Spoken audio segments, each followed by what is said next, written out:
Class 12 students, I'm Mrs. Roy from Shri Guru Tegh Bahadur Senior Secondary School. 12th class in economic, we have already learned about this industries like IPR 1956, Industrial Policy Resolution 1956, a declaration of leading role of the state. हमने इसमें पढ़ा था like following principles थे IPR 1956 में क्या क्या. First था three hold classification of industrial licensing and industrial concession. तो एंड हमने I have already learn about small scale industry to promote employment and equity.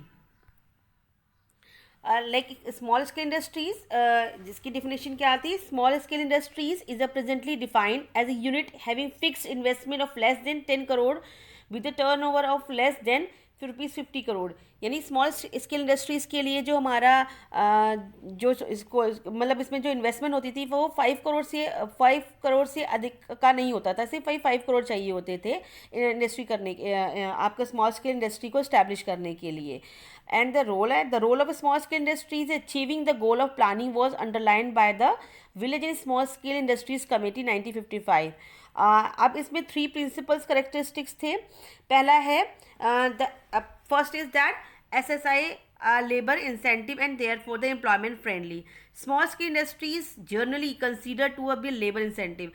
जो small scale industries थी उनको labor incentive कहा जाता था. यानी यहाँ पर जो स्मॉल स्केल इंडस्ट्रीज़ क्या होती है, छोटी छोटी इंडस्ट्रीज़ के लिए जाती है, खोली जाती है एंड वो लेबर इंसेंटिव होती है to produce a given output. Small scale industries is to use to more than capital. यहाँ पर लेबर ज़्यादा चाहिए होता था और कैपिटल कम. लाइक दैट बहुत सारी इंडस्ट्रीज स्मॉल स्केल इंडस्ट्रीज़ की बात करें जो स्टैब्लिश थी वहाँ पर, जैसे कढ़ाई का, जैसे आपके जो एम्ब्रॉयडरीज का वर्क होता है या जो शर्ट बनती है कहीं पर उसके कॉलर अलग बनते हैं और शर्ट का अलग बनते हैं. तो कॉलर बनाने के लिए क्या चाहिए होता कि ये वेजेस के अकॉर्डिंग हुआ करता था कि आप पर डे में यानी एक डे में कितने नंबर ऑफ कॉलर आप मेंटेन कर सकते हो, बना सकते हो, उसके अकॉर्डिंग आपको उसकी वेजेस दी जाती थी. यानी जितनी ज़्यादा आप वर्क करोगे, जितना ज़्यादा आप बनाओगे, उसके अकॉर्डिंग आपको इसमें आपको इनकम मिलती थी. तो दैट इनकम मिलती है. आज बहुत सारी जगहों पर ऐसे वर्क भी हो रहे हैं. तो स्मॉल स्केल इंडस्ट्री जो था वो लेबर इंसेंटिव था. यानी इसमें लेबर ज़्यादा होती थी, इसमें कैपिटल कम चाहिए होता था. लेबर ज़्यादा होने की वजह से ये हमारा जो वर्क होता था. Large scale industries on other hand the more capital. और जो बड़ी स्केल इंडस्ट्रीज होती हैं, बड़े बड़े उद्योग होते हैं, उनको क्या चाहिए होते हैं, काफ़ी ज़्यादा कैपिटल चाहिए होती है. अब जो स्मॉल स्केल इंडस्ट्रीज होती है इसमें आपको जो लोगों को एम्प्लॉयमेंट भी इजीली मिल जाता था क्योंकि ये छोटे पैमाने पर होता था. और इसमें क्या था कि जो हमारा फंड था यानी जो हमारी पूंजी थी यानी कैपिटल जो थी वो कम थी. इसमें लोग अपने लाइक आपने देखा होगा कुछ लोग जो होते हैं वो वर्क करते हैं कि आपको इतने प्रोडक्ट बनाने, इतने पीसेस बनाने हैं, इसके अकॉर्डिंग आपको मिलेगा. किसी को डेकोरेशन का काम का पीसेस मिलता है, किसी को, वो स्मॉल स्केल इंडस्ट्रीज में आते थे. तो स्मॉल स्केल इंडस्ट्रीज में क्या लेबर इंसेंटिव होता है कंपेयर. और जो आपकी लार्ज स्केल इंडस्ट्री क्या थी, वो क्या थी, उसमें capital use more capital than labour. इसमें कैपिटल ज़्यादा चाहिए होता था. नेक्स्ट है हमारा SSI shows a locational flexibility and is therefore equality oriented. जो हमारी स्मॉल स्केल इंडस्ट्रीज़ हैं, हमारी जो स्मॉल स्केल इंडस्ट्रीज़ हैं वो अगर देखा जाए तो कैसे था कि जैसे स्मॉल स्केल जो हमारी firstly talk about the large scale industries. The large scale industries like Bhilai steels and Rourkela steels is often established close to the source of raw material. यानी ये बड़ी बड़ी इंडस्ट्रीज तो उनको वहाँ पर इस्टेब्लिश किया जाता था जहाँ पर जो रिसोर्सेज थे वो अवेलेबल हो जाए, लाइक रॉ मटेरियल और अदर रिसोर्सेज जो थे वो इजीली अवेलेबल हो जाए. अदरवाइज इतनी बड़ी इंडस्ट्री को लगाने के लिए अगर हम रिसोर्सेज अगर वहाँ पर अवेलेबल ना हो, लाइक रॉ मटेरियल की बात करते हैं, रॉ मटेरियल अगर वहाँ अवेलेबल ना हो तो उसको लाने में ही काफ़ी ज़्यादा हमारे एक्सपेंसेस हो जाते थे, खर्च हो जाते थे. Huge transportation from a distance place leads to high cost.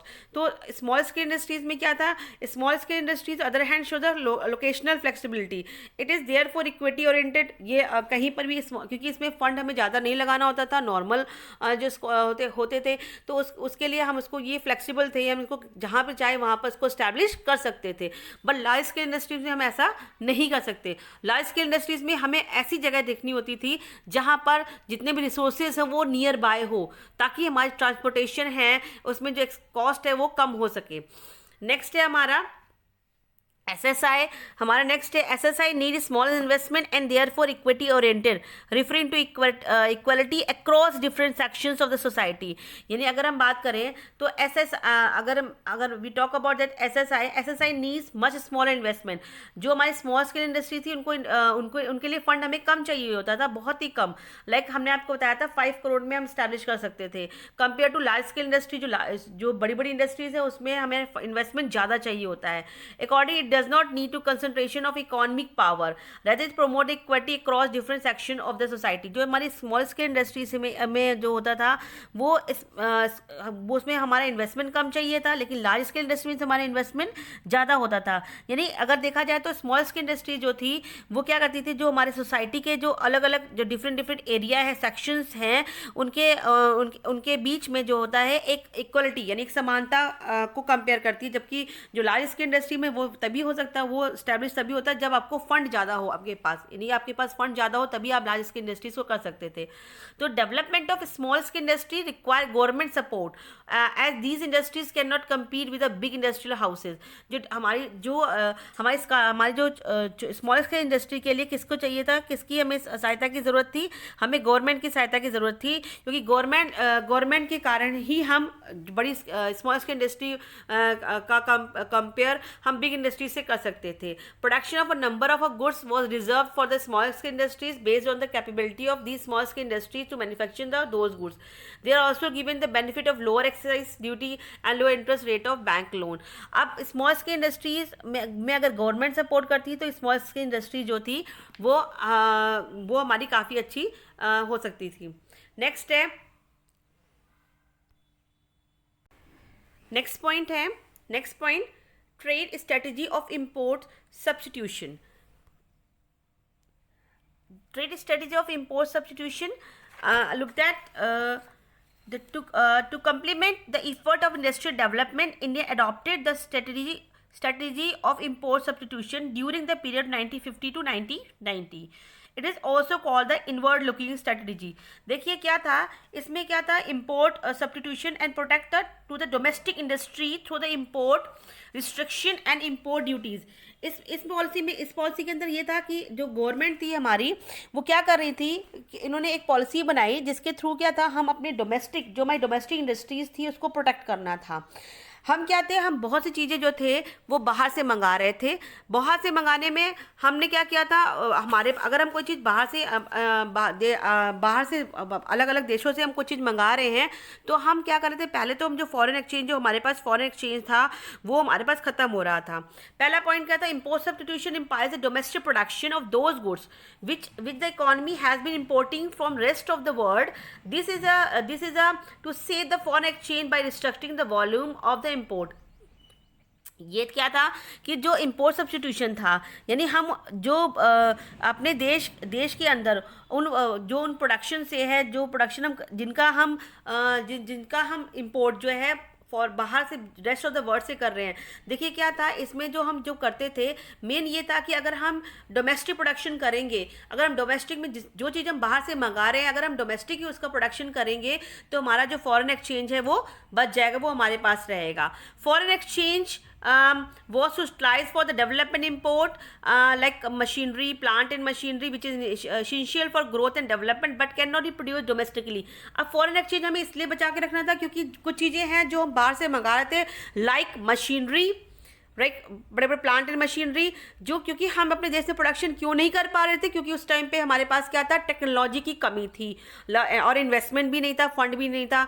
जैसे टॉक अबाउट दैट 90 ये पॉलिसीज़ बनाई गई थी। फिर by adopting the inward looking the trade strategy the government preferred to economies the use of foreign exchange through the import substitution rather the maximum of generation of foreign exchange through export promotion. Government ने क्या उस समय क्या जो हमें नीति बनाएगी, वो नीति ये बनाएगी कि हम इंपोर्ट से ज़्यादा एक्सपोर्ट पे ध्यान दें। यानी अगर हम एक्सपोर्ट ज़्यादा करेंगे तो हमारे पास फॉरेन एक्सचेंज ज़्यादा आएगा, अगर हम इंपोर्ट करेंगे तो हमसे जाएगा, क्योंकि हम कोई चीज़ बाहर से खरीद रहे हैं तो हमें पेमेंट करनी पड़ेगी foreign the terms of foreign money, तो फॉरेन एक्सचेंज टर्म में देना पड़ता था। और अगर अगर हम बाहर कोई सामान भेजेंगे तो हमारे पास क्या आएगा, हमारे पास फॉरेन मनी करेंसी आएगी। तो हमने इंपोर्ट से ज़्यादा किस में ध्यान देना था, एक्सपोर्ट सब्सटीट्यूशन पे, हमें एक्सपोर्ट प्रमोशन पे ध्यान देना था कि एक्सपोर्ट हम ज़्यादा करें।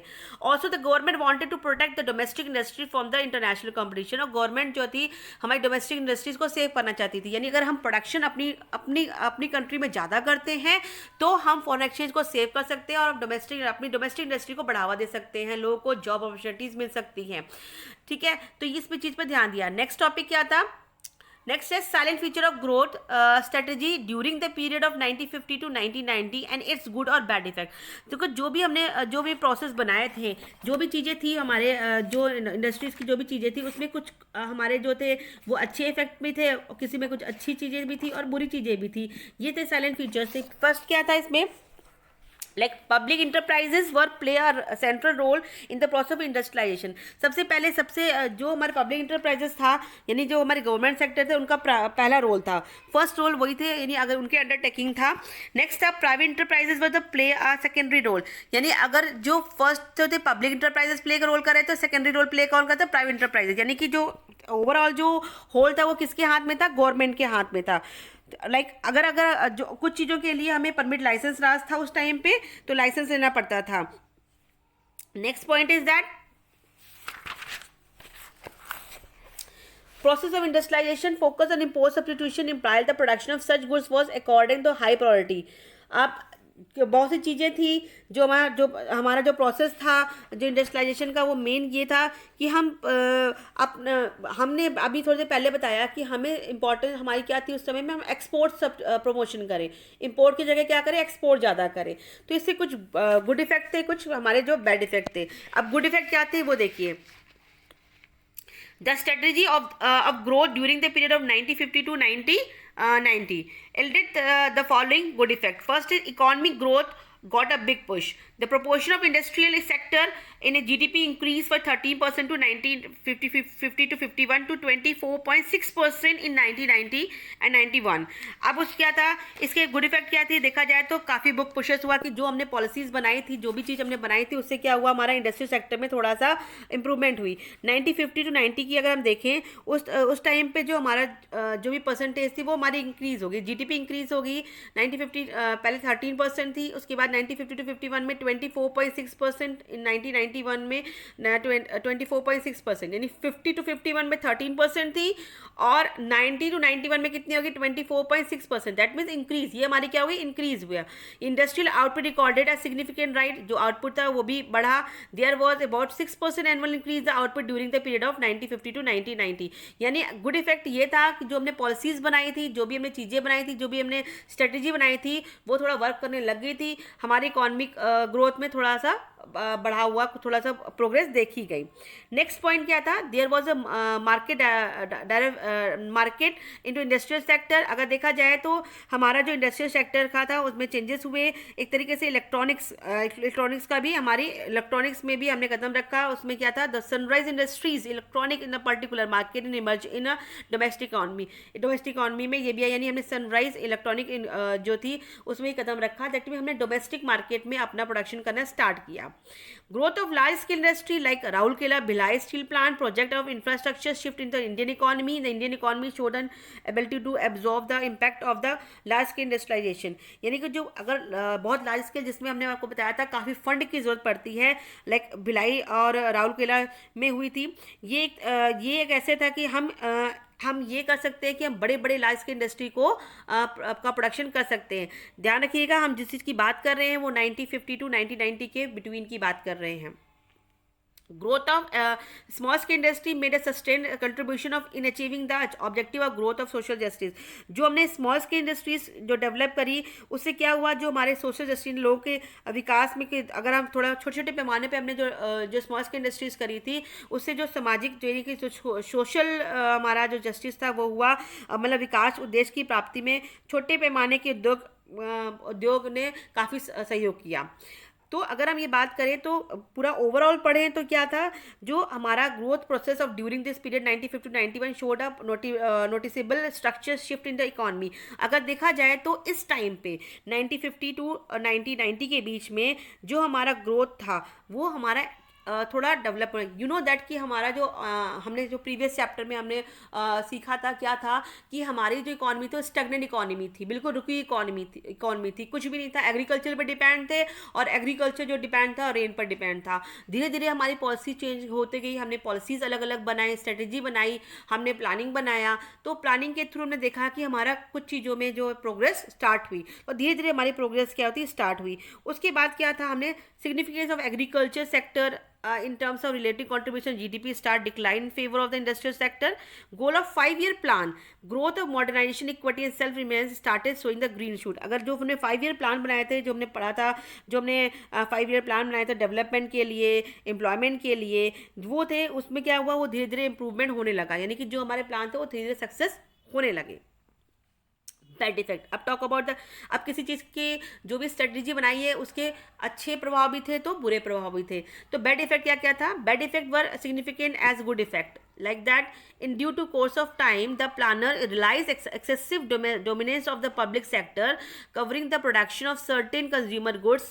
Private sector equipped to do all was realized as the key element of excessive dominance. देखो क्या था कि मैंने आपको बताया कि जो फर्स्ट ओनर जो थे वो पब्लिक सेक्टर नहीं गवर्नमेंट सेक्टर के लोग थे। धीरे धीरे देखा जाए तो क्या था, जो हमारे जो गवर्नमेंट सेक्टर थे, जो पब्लिक सेक्टर में थे, अब उनमें कुछ चीज़ें करप्शन, जैसे आप जानते हो हमारा जो करप्शन था ये सब उसमें आने लग गया था। सेकंड क्या था, जो हमारे जो पब्लिक सेक्टर थे वो डोमिनेट करने लग गए थे कि उनके अकॉर्डिंग ही हमें सब कुछ करना था, उनके अकॉर्डिंग ही हमें प्रोडक्शन करना था, उन्हीं के अकॉर्डिंग ही सारा कुछ करना था। तो ये था, it was indeed surprising that even bread and the shoes were produced by the public sector enterprises, thus the undermine the significance of private sector as an agent of growth. यानी कि ये सब कुछ था कि पब्लिक की element जो था वो पब्लिक सेक्टर के हाथ में था, पब्लिक सेक्टर नहीं गवर्नमेंट सेक्टर सारा प्रोडक्शन कर रहा था। हाँ, जो प्राइवेट सेक्टर जो थे वो सिर्फ और सिर्फ क्या कर रहे थे, एजेंट ऑफ अ ग्रोथ, यानी public sector as a player an agent of a growth. Public sector monopolies gradually turn out to be a dead social weight, corruption, leakage. ये मैंने आपको बताया जब गवर्नमेंट सेक्टर में आने लग गया धीरे धीरे क्या हो गया, कुछ चीज़ें जो थी वो होने लगी, like the corruption, you know that corruption corrupted हो गया था, और लाइक आप यूँ कह सकते हो लीकेज, चोरी हो गई, चोरी होने का जिससे उभरी, जिससे क्या था काफ़ी सारी चीज़ों में जो हमारा था by incurring the huge losses public sector in prices led to insufficient use of scarce national resources. अब क्या था, जो देखा जाए तो हमारे जो पब्लिक सेक्टर में के उद्योगों में काफ़ी ज़्यादा लॉसेस हुआ, जिससे अगर भाई देखो गुड बैड इफेक्ट ये था क्योंकि हमने सारा कुछ सब कुछ किसको बना दिया, पब्लिक सेक्टर। हमने सारी जो स्ट्रेटेजी बनाई उसमें जो प्राइवेट सेक्टर जो थे उनको हमें सेकेंडरी रोल दिया था, जो प्राइमरी रोल दिया था यानी जो फर्स्ट रोल दिया था वो पब्लिक सेक्टर को दिया था, यानी सब कुछ टेक ओवर पब्लिक सेक्टर के हाथ में था, गवर्नमेंट के हाथ में था। तो नेचुरली ये जो चीज़ उनके हाथ में होगी तो कुछ करप्शन तो होगा ही होगा। तो यहाँ पर कुछ करप्शन हो गया, कुछ रिसोर्सेज का गलत इस्तेमाल होने लग गया, या जो चीज़ें थी उसको दिखाई गई कि वो लीकेज हो गई है। तो ये चीज़ों इसी वजह से हमारे जो पॉलिसीज थी, स्ट्रेटेजी को काफ़ी नुकसान हुआ। Next the need to obtain the licence for opening a new firm or expanding the existing firm was misused by the big industrial houses. The big houses would get the license simply to ward off the emerge of the competitor in the market. The whole system ultimately started flourishing as a system of permit license raj dominated by the big player in the market. जो हमारा क्या था, अब bad effect भी थे तो good effect भी थे। Talk about the conclusion, as a result of foreign strategy of growth under 5-year plan, Indian economy was able to break the barrier of economic stagnation. हमने बताया था on the eve of independence में क्या थी, हमारी stagnant economy थी। अगर हम पूरे ओवरऑल 5-year प्लान को चेक करें तो हम ये देखेंगे कि हमने जो stagnant यानी रुकी इकोनॉमी थी उसको तोड़ने में हम सफल रहे। India become a self sufficient in food grain production, land reform and HYV technology turn Indian agriculture from the stagnant to backward sector into a vibrant and growing sector of the economy. यानी जो land reform करें हमने, फिर हमने HYV seeds का इस्तेमाल किया, technology का इस्तेमाल किया, जिससे हमारी हम जो बैकवर्ड इकोनॉमी थे या बैकवर्ड इन एग्रीकल्चर थे, तो उससे हमने जो स्टेप रखा वो किस में स्टेप रखा, हमने ग्रोइंग सेक्टर में स्टेप रखा। The industrial sector were diversified, infrastructure development became, जो हमारा इंफ्रास्ट्रक्चर डेवलप्ड हुआ। तो धीरे धीरे देखा जाए तो हमारा जो पॉलिसीज़ थी वो कुछ हद तक सही भी थी, कुछ हद तक हम प्रोग्रेस हुए, यानी हमारा जो हमारा डेवलपमेंट होना स्टार्ट हुआ। बट कुछ हमारे बैड इफेक्ट भी थे जिसकी वजह से हम इतना ज़्यादा प्रोग्रेस नहीं कर पाए। उसके बाद कुछ चीज़ें जो हमारी पॉलिसीज़ थी, जैसे हमने आपको बताया कि जो प्राइमरी ओनर थे, यानी प्राइमरी जो थे रूल कर रहे थे, वो थे पब्लिक इंटरप्राइजेस थे। जो सेकेंडरी रोल प्ले कर रहे थे वो कौन थे? प्राइवेट इंटरप्राइजेस थे। तो इस यहाँ पर हमारी थोड़ी सी पॉलिसीज़ जो थी वो थोड़ी सी ख़राब हो गई, क्योंकि इसमें करप्शन स्टार्ट हो गया और बहुत सी चीज़ें। तो इसको चेंज करने के लिए हमारी न्यू इकॉनमिक पॉलिसी बनाई गई।